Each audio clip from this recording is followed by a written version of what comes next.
अस्सलामुअलैकुम बच्चों। तो एक्सरसाइज 3.7 7th क्लास मैथ की जो न्यू बुक है, आज इसका करवा रही हूँ मैं क्वेश्चन नंबर 7 और क्वेश्चन नंबर 8। तो आज के इस लेक्चर में मैं 2 क्वेश्चन करवाऊंगी। इसी प्रीवियस तमाम तर क्वेश्चंस चैनल की प्लेलिस्ट में मौजूद है, आप वहाँ पे जाके इजीली देख सकते हैं। तो बच्चों, इस क्वेश्चन में क्या कहा गया है, पहले उर्दू में मैं आपको समझाऊंगी, फिर इसका सोल्यूशन करेंगे। The length, breadth and height of the room. एक रूम है जिसकी लंबाई, चौड़ाई और ऊंचाई बताई गई है। कितनी? 5 metre, 7 metre, 5 metre and 5 metre respectively, मतलब तरतीब से। पहली वैल्यू लंबाई है, लंबाई 7 मीटर है, चौड़ाई 5 मीटर है, हाइट भी 5 मीटर है। उस रूम का क्या मालूम करना है? वॉल्यूम मालूम करना है। तो जो 3 चीज़ें दी गई हैं, सबसे पहले वो लिख लेंगे कि कमरे की लेंथ कितनी है, 7 मीटर है। इसके बाद कमरे की जो ब्रेड्थ है, यानी कि उसकी चौड़ाई कितनी है, 5 मीटर है।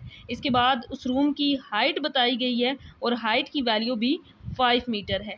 तो हमने मालूम क्या करना है, इस कमरे का वॉल्यूम कितना होगा। एक रूम है जिसकी लंबाई, चौड़ाई और ऊंचाई बताई गई है, हमने इसका वॉल्यूम मालूम करना है। तो अगर हमारे पास ये तीनों चीज़ें गिवन हों तो वॉल्यूम हम मालूम कर सकते हैं। इसका फार्मूला होता है length multiply width multiply height, तीनों वैल्यूज़ को मल्टीप्लाई करके। तो हम मल्टीप्लाई कर देंगे 7 मल्टीप्लाई 5 और हाइट की वैल्यू भी 5।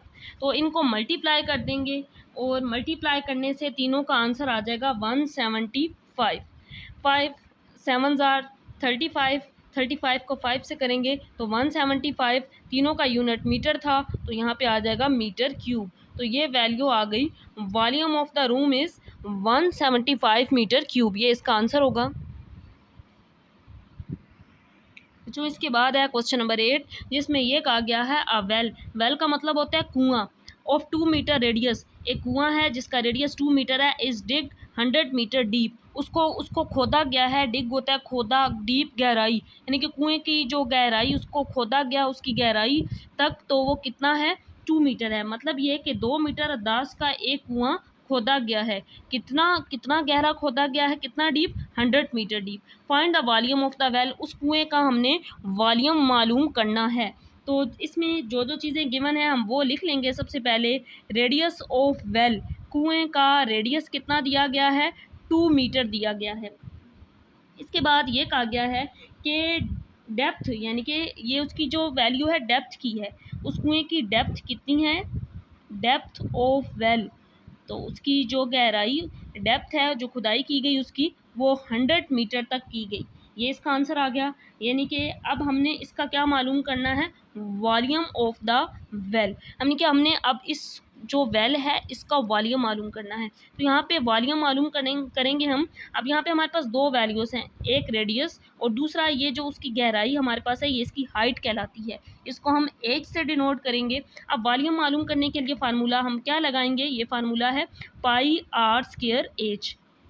ये फार्मूला हम यूज़ करेंगे। अब आपको पता है पाई की वैल्यू हम या तो ये यूज़ करते हैं 22/7, या हम ये यूज़ कर लेते हैं 3.14, क्योंकि डिवाइड करने से यही आता है। तो मैं यहाँ पे ये वाली वैल्यू लिख रही हूँ, पाई की जगह पे 3.14। आप ये वाली भी लिख सकते हैं। मल्टीप्लाई रेडियस का स्क्वायर, रेडियस की वैल्यू है 2, इस वैल्यू का स्क्वायर ले लेंगे। मल्टीप्लाई हाइट, हाइट की वैल्यू है 100, तो इसको मल्टीप्लाई कर देंगे 100 से। जब हम यहाँ पे इसको सिंप्लीफाई करेंगे 3.14, 2 का स्क्वायर लेंगे तो ये आ जाएगा 4 मल्टीप्लाई 100। इन तीनों वैल्यूज़ को जब मल्टीप्लाई करेंगे आप, तो इसका आंसर आ जाएगा 1256, यानी कि 1256 मीटर क्यूब। वॉल्यूम का यूनिट होता है मीटर क्यूब, तो इस वजह से इसके साथ आ जाएगा मीटर क्यूब।